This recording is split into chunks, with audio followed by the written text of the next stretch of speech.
Hello everybody and welcome back to Air Conflicts, the collection, the Secret Wars. Last time we did the first few missions and we were introduced to the stealth aspect and the machine gunning and bombing of targets. We're going to continue with the campaign now and see what our next mission entails. We got cripple the oil reserves. If they're hitting our supply routes, it stands to reason that we should hit right back. The problem is, their oil reserves are heavily defended. Taking them out will be a huge step in protecting Tobruk, but we can't afford to lose pilots. We need a specialist. You'll have a wingman for this mission, who'll help with the Nazi air cover. Don't take any risks, you'll be out there for a while. Objectives: eliminate anti-aircraft defences. We're going to go for the Spitfire again. The Spitfire has been a very good plane at the moment. Time to slow down so you can target your enemies better. So that's if we press R. So that's handy to know. So the Axis forces are run on oil, but all their fuel depots are heavily guarded. ACAX, fighters, nothing you can't handle. And I've already negotiated with the group leader for a cash bonus for taking the lead on this one. You'll be paid, but you're not my priority. I'm short of planes, and I have to keep the bombers in the air. Eliminate anti-aircraft defences. So that's these down here, I guess. So we're going to have to go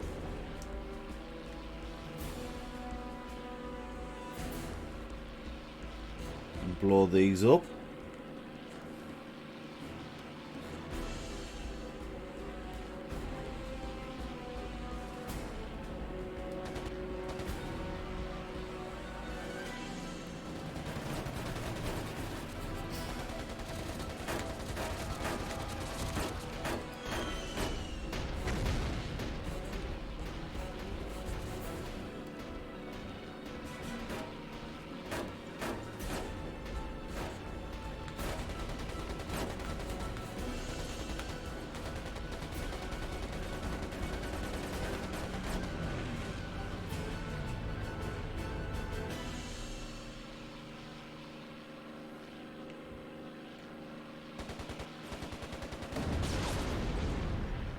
One down.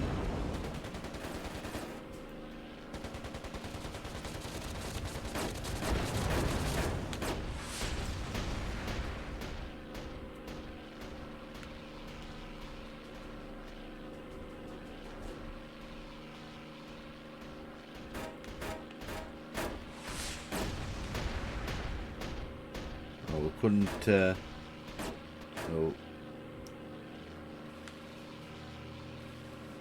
For some reason we didn't have a bomb left. We'll just destroy Good work, that. they're big. Next up's over here. I'm guessing we've got to destroy some planes as well. I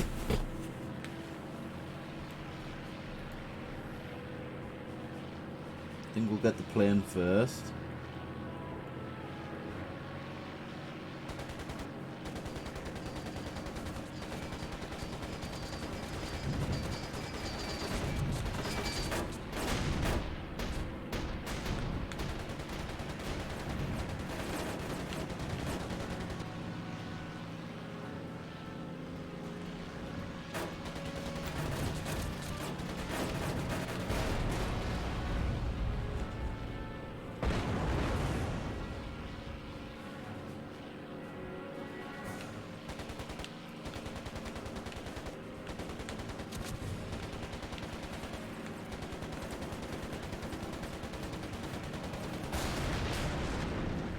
Go.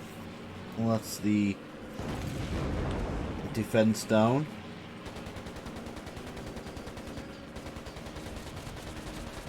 Great work, Deedee. Next up is this one here.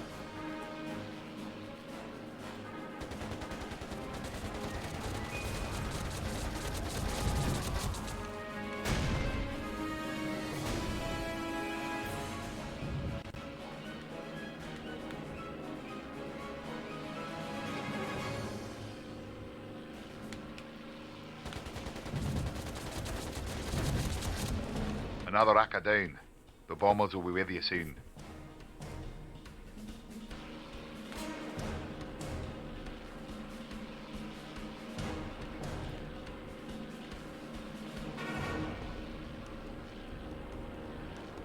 Right, I guess we have to go and defeat these now.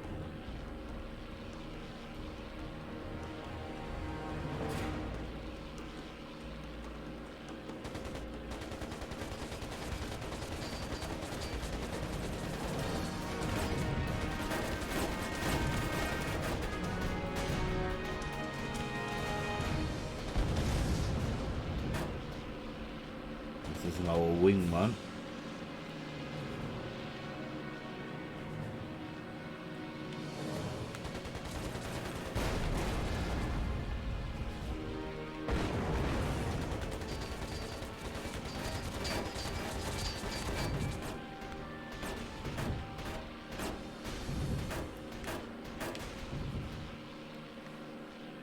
We're taking some big hits there.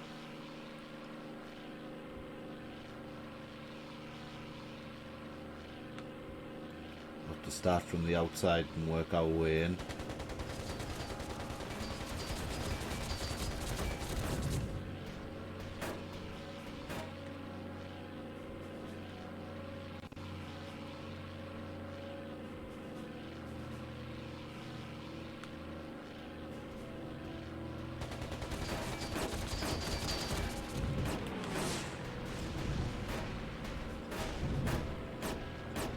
Ooh,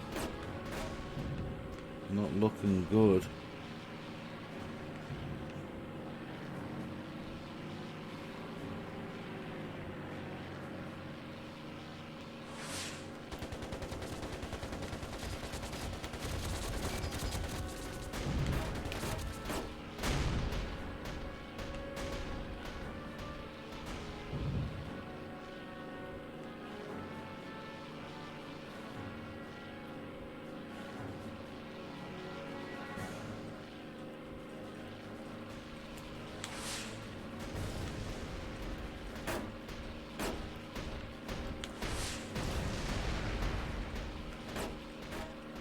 Oh.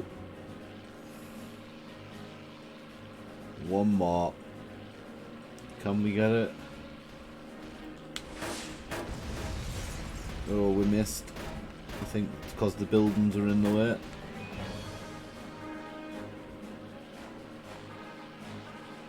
Try another pass.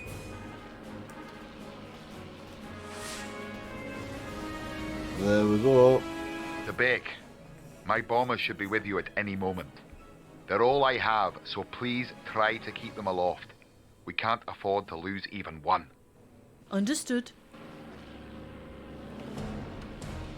Eliminate anti-aircraft defences. Right, next up.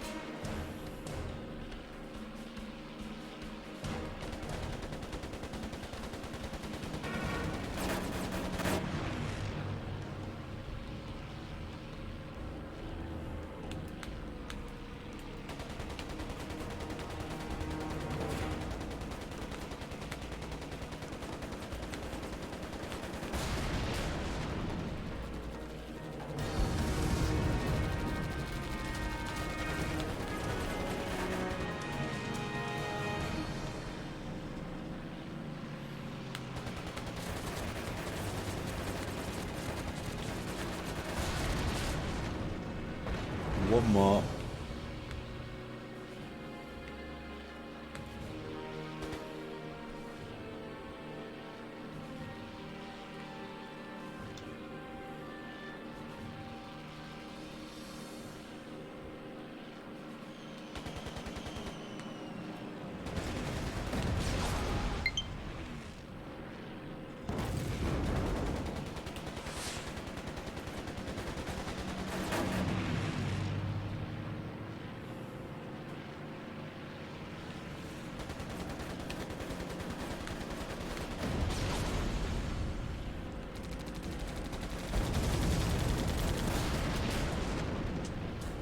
Another one to go.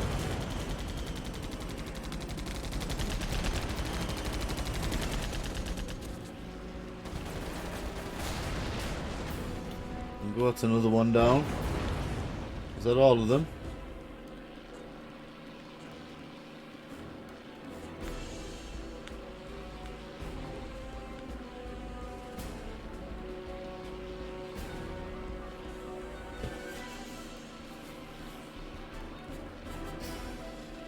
Good work, Deedee. That's another knee to the Nazi bollocks. With new intelligence, Deedee. Seems that there's a Jerry convoy in the area. They're extracting Keeper.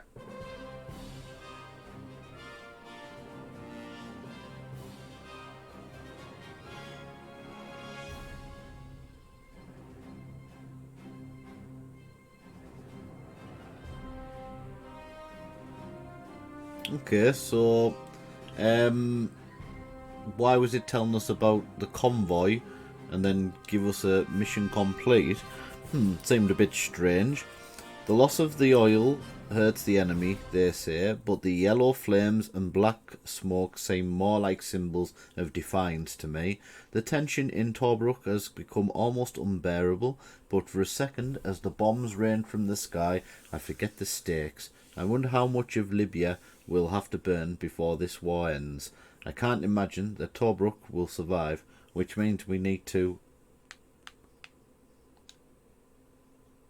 Group Captain Gerald Mcintyre had been a friend of my father's, or so he said. Maybe his willingness to hire me was in memory of that friendship. Working for Mcintyre had its advantages, but I'd found that men of high office often had low morals. I bristled at being so easily pulled into the British military machine. I was being used, but for as long as I benefited, I could live with it, and I needed money to stay in the sky. Every night we drank in makeshift bars. Clive would regale us with news from the grapevine, painting an ominous picture of Rommel closing his fist around Tobruk. Clive was extremely keen for us to move on. Tommy, perhaps nostalgic for his glory days, wanted us to stay. I had no desire to leave lucrative work behind, but the atmosphere was changing every day, choking the life from the city. One way or another, I sensed our time here was running short. Rescue Clive. Clive has got into a spot of trouble with some Senussi smugglers he should never have been dealing with. He needs your help. Locate Clive using your radio.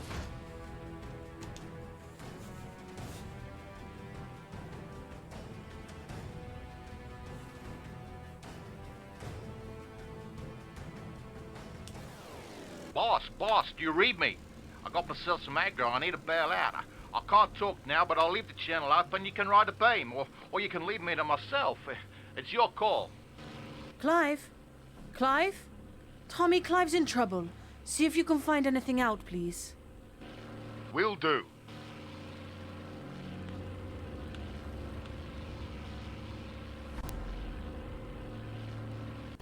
I think it's this direction. It seems to be spiking at this area. We'll just keep going this way for now.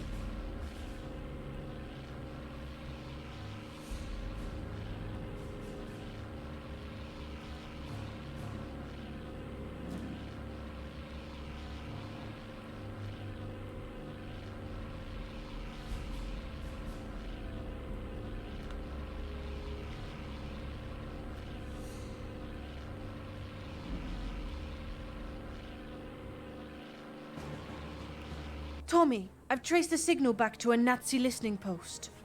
Shit! I've got echoes. Take him out, Deedee. Looks like Clive has been dealing with the Senussi, trying to make a little on the side. These Saharan smugglers can be bad news, Deedee, so watch yourself.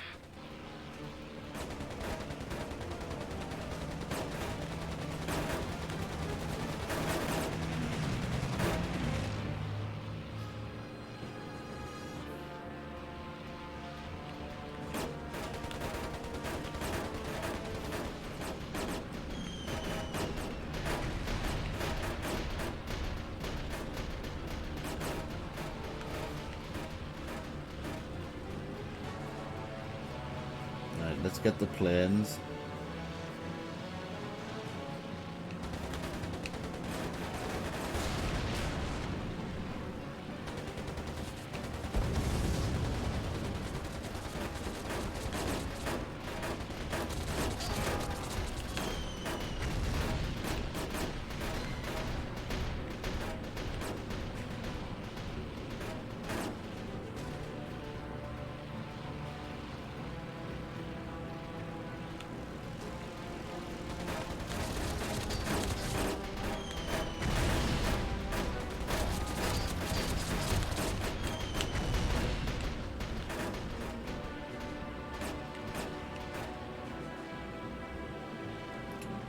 have a few more runs at them.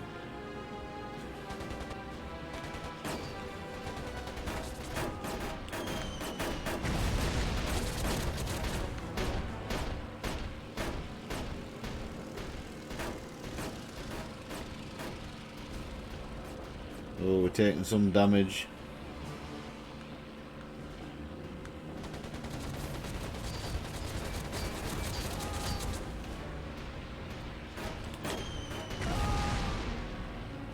Right, just the planes to take out now.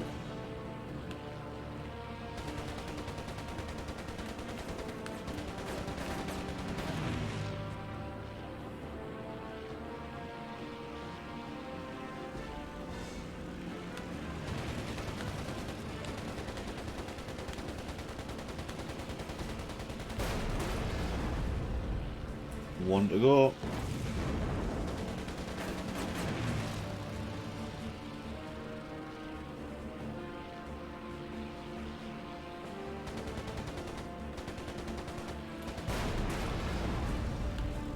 Bloody Clive. I think I see him. All clear for landing.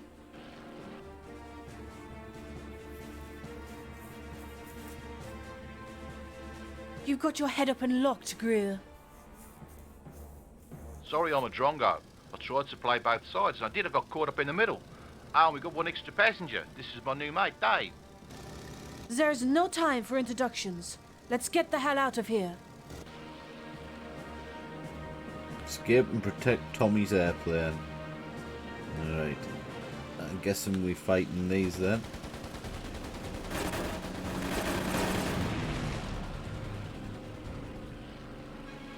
Oh, we're about done, I think.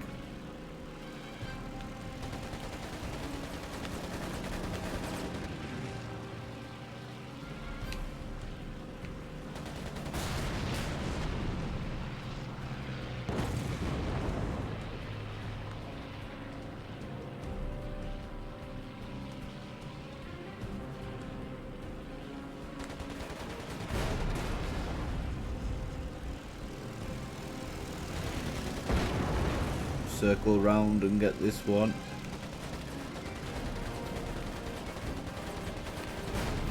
Boy, owe you one, boss. Shut up.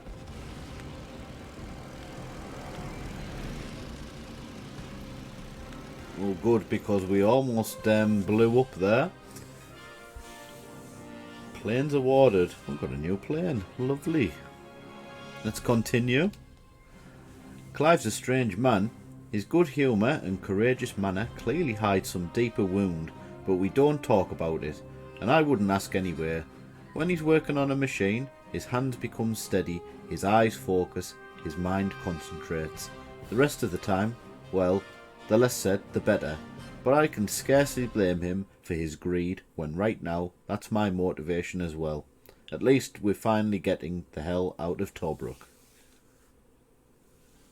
We left Tobruk under cover of darkness, stomachs knotted with fear and worry. The truck bumped along dirt roads, while my thoughts churned. Ahmed was relocating us to Azerbaijan. Clive still had contacts there. I felt powerless, my destiny controlled by others. Resting my head on Tommy's shoulder, I closed my eyes and dreamt of happier times.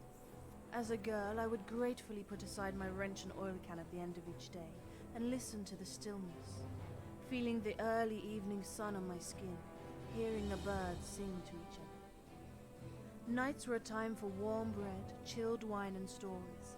My favorites were Tommy's tales of his time flying alongside my father, a man who I only ever knew through legend and hearsay.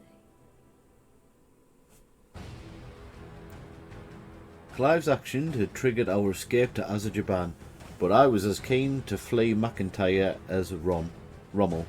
He was the bigger danger to me, as his assignments escalated from smuggling to open conflict. Also, he had flown with my father. A coincidence? Or had he chosen to hire me for that very reason? Of course, Tommy had also flown with my father. That's how he'd come to be my guardian. Feeling weak and tired, now, perhaps I'll ask Tommy for a story about those days. His tales usually comfort me.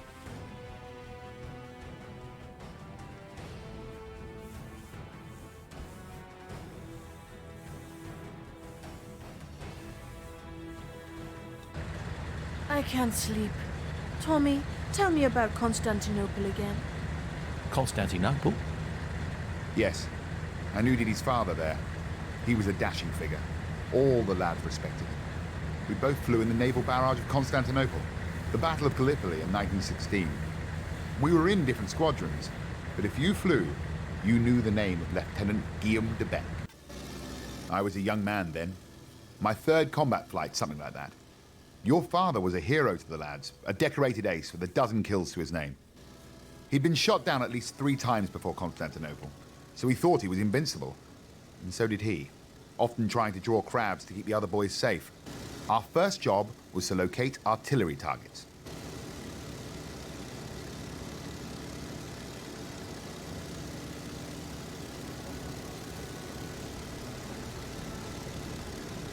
I always tried not to think about what happened on the ground. We spotted the targets the brass picked out. Those targets were shelled. And the men down there, doing their job, hoping against hope. We would never see them. Just our pilot's view of the patchwork war raging beneath us. So remote.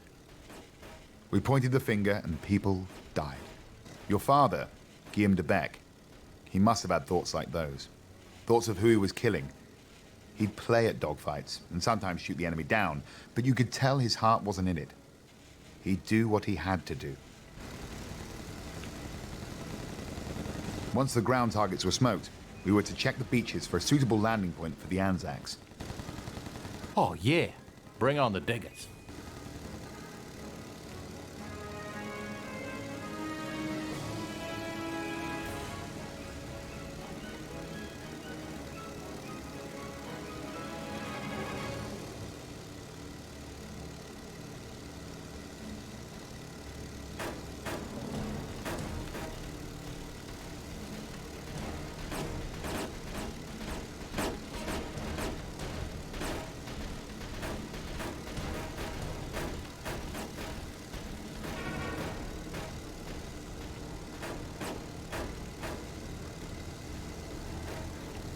What was it about?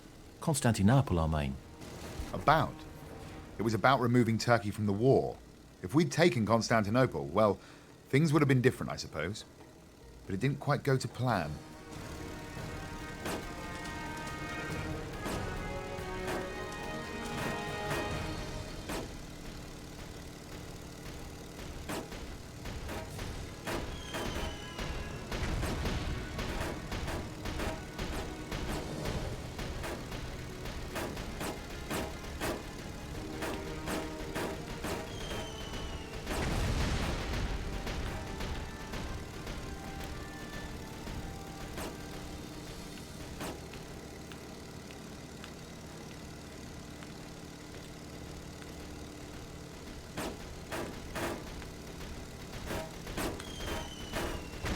The mission didn't exactly go to plan either. We took a lot of hits. Well, a lot of men died that day. Something like 250,000 on either side through the entire Dardanelles campaign.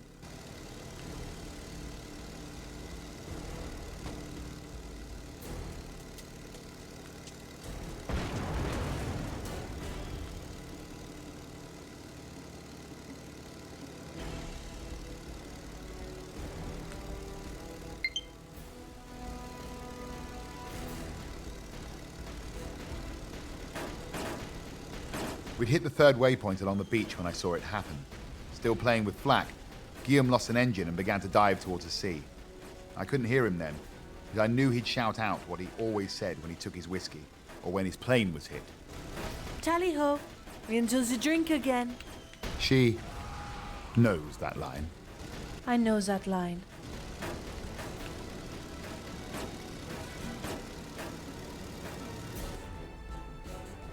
Tommy's Constantinople story had always pleased me in the past. As a girl, it had proved that my father had existed, that he was real, that I was someone real, with a past and perhaps a future. But after Tobruk, I don't know what to think. Tommy had been the one voice that had spoken to me about my father, but after meeting Mcintyre, that was no longer true.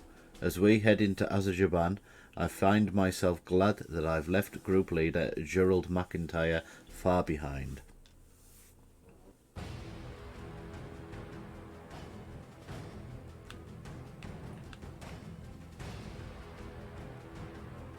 Right. Morozov was a thug, a bully and a criminal. Clive had worked with him before the war, but clearly didn't trust him. If we'd had a choice, we would have worked with another colorful, honorable scoundrel like Ahmed. Trouble is, you don't always have a choice. Morozov needed pilots to do his dirty work for him, and this time he wouldn't be flying with any official sanction. Unlike Mcintyre with his neat mustache and pressed uniform, Morozov did not look at me with disdain or arrogance. There would be no coded meanings or coy military euphemisms. We would be exploiting the war and getting paid for it. The lack of pretense, at least, was refreshing. Morozov was clearly a villain, but I thought his love of money would protect us. As it turned out, he had his mind on a bigger game, and his greed would put us in far greater danger than I had ever imagined. Criminal activity. We're going to leave this mission until the next episode. So far, we have progressed very well through this new game of Air Conflicts, the Secret Wars. We're enjoying the dogfights and taking out the SAM sites, the artillery positions. Yeah, I'm enjoying this game. I like a little bit of dogfighting. It's pretty sweet. So yeah, if you've enjoyed the content, please give me a like and a sub. And until next time, that's it from me, and I will see you guys on the flip side.